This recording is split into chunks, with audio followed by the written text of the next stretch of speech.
예, 이번 시간에는 간단하게 ISMSP 인증 심사가 뭔지 간단하게 좀 설명을 드리겠습니다.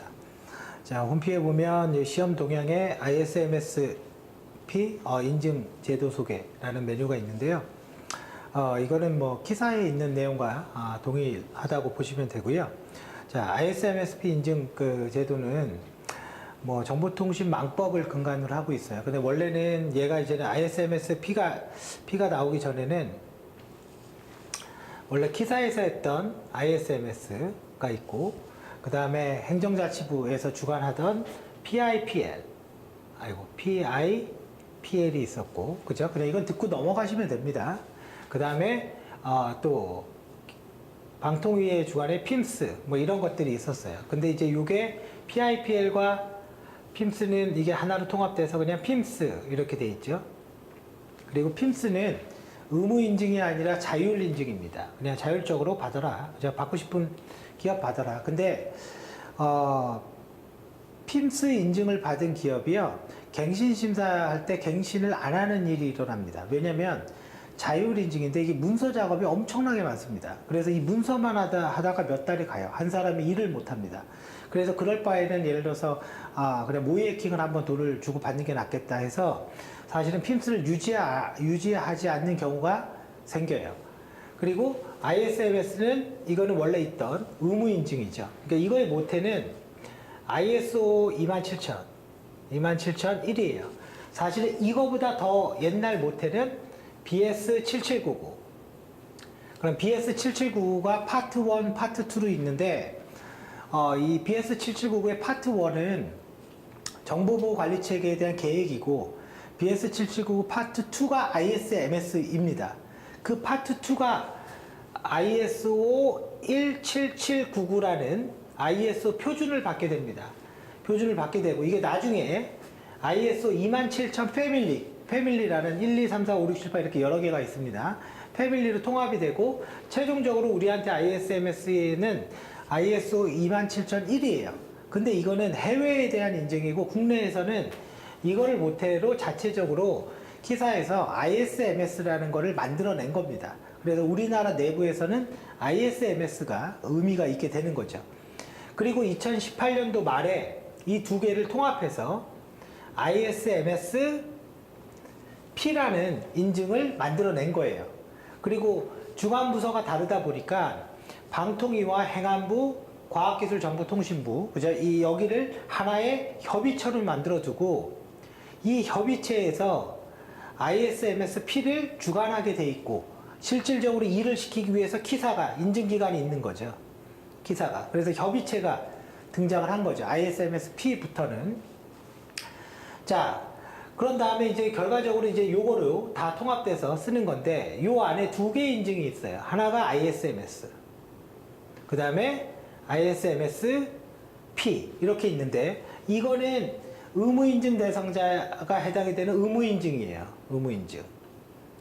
그래서 얘는 예를 들어서 정보통신 서비스 제공자나, 그래서 서비스 제공자나, 그 다음에 뭐 매출액 기준으로 100억 이상, 100만 명 이상의 사용자를 가지고 있는 웹사이트, 그 다음에 뭐예요? 각 상급종합병원, 매출액 1,500억 이상인 상급종합병원, 학교법에서 매출액 1,500억 이상인 학교, 여기는 의무인증으로 되는 거예요. 그래서 의무인증 대상자는 사실은 이것만 받아도 됩니다. 이 안에.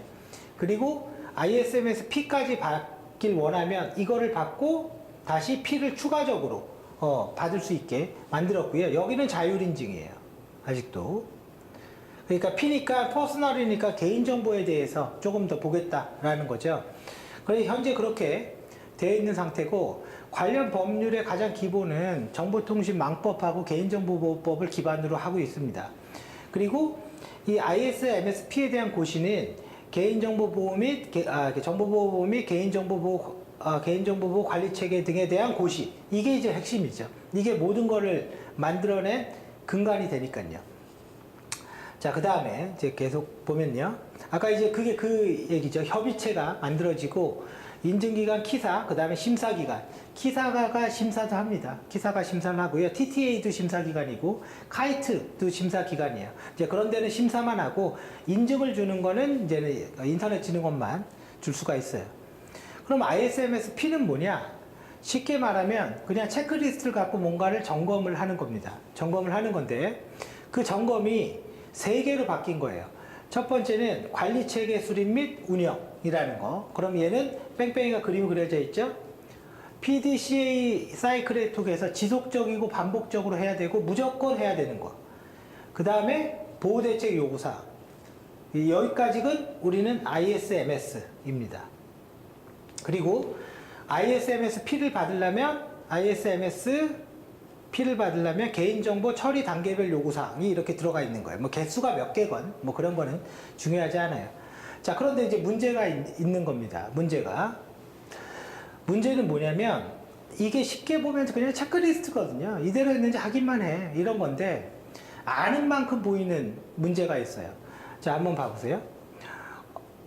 인증 기준에 네트워크 접근이라는 인증 기준이 있어요. 그러면 이제 여기에 접근 통제 항목이 아마 있을 겁니다. 인증 기준 네트워크 접근이 있는데 여기에 글에 뭐라고 적혀 있냐면 비인가된 단말로 그저 내부망이나 네트워크에 접속하면 안 된다. 뭐 이런 말이 있단 말이에요. 그리고 네트워크 접근이니까 망 분리와 망 연계도 해당이 됩니다. 여기의 숙제는 뭐냐? 망 분리 어떻게 하는 거죠? 망 연계는 어떻게 하는 거고, 그 다음에 네트워크 접근을 어떻게 확인할 수 있는 거죠?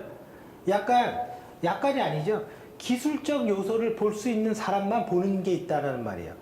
비인가된, 예를 들어서 여기 있는 제목 그대로 풀어보면 비인가된 단말이 접근하면 안 된다. 그럼 인가된 단말만 접근해야 된다. 그럼 인증 같은 게 있다라는 거죠. 인증을 해야지 인가를 하니까. 그죠? 그러면 그것만 딱 봤어. 이상 없네. 혹은 거기에 뭐가 문제가 있네. 근데 그거랑 내가 임의적으로 네트워크를 구간별로 점검하면서 어디에서 어떻게 붙고 어디에서는 못 붙고 이걸 점검할 수 있는 거랑은 완전히 달라지죠. 결과적으로 ISMS-P는요, 과거 옛날에 10년 전에 ISMS가 나올 때는 관리적 보안만 점검해도 뭐 소화기 점검하고 그랬어요. 소화기 날짜 뭐 이런 거. 근데 지금은 그런 것들은 좀 의미가 없고 기술적인 요소를 보지 못하면 볼 수 있는 거에 한계가 분명히 발생을 합니다. 자, 그러다 보니까 ISMS-P 시험에서도 뭐가 나오냐? 기술을 깔고 인증 기준을 올리는 거예요. 그리고 시나리오를 만들어서 시험을 보게 되는 거예요. 그런데 이게 해석이 안 되면 인증 기준을 아무리 알아봤자 안 되는 겁니다. 네, 그래서 요게 기반이 있어야 돼요. 이제 그러다 보니까 10년 전에 뭐 ISMS를 취득하고 ISMS-P 전환 시험을 봤을 때 이게 문제가 됩니다. 이게 안 되면 문제가 해석이 안 돼 버려요. 네, 그래서 그런 내용, 기반을 딱 깔아야 된다라는 거, 기술을. 그래서 이렇게 되어 있고요. 뭐 세부적인 내용은 인터넷진흥원 홈페이지에 관련 내용들은 다 있습니다. 그걸 참조하셔도 되고 뭐 이걸 보셔도 됩니다. 네. 자, 그렇게 되어 있습니다. 자, 여기까지 설명을 드리겠습니다.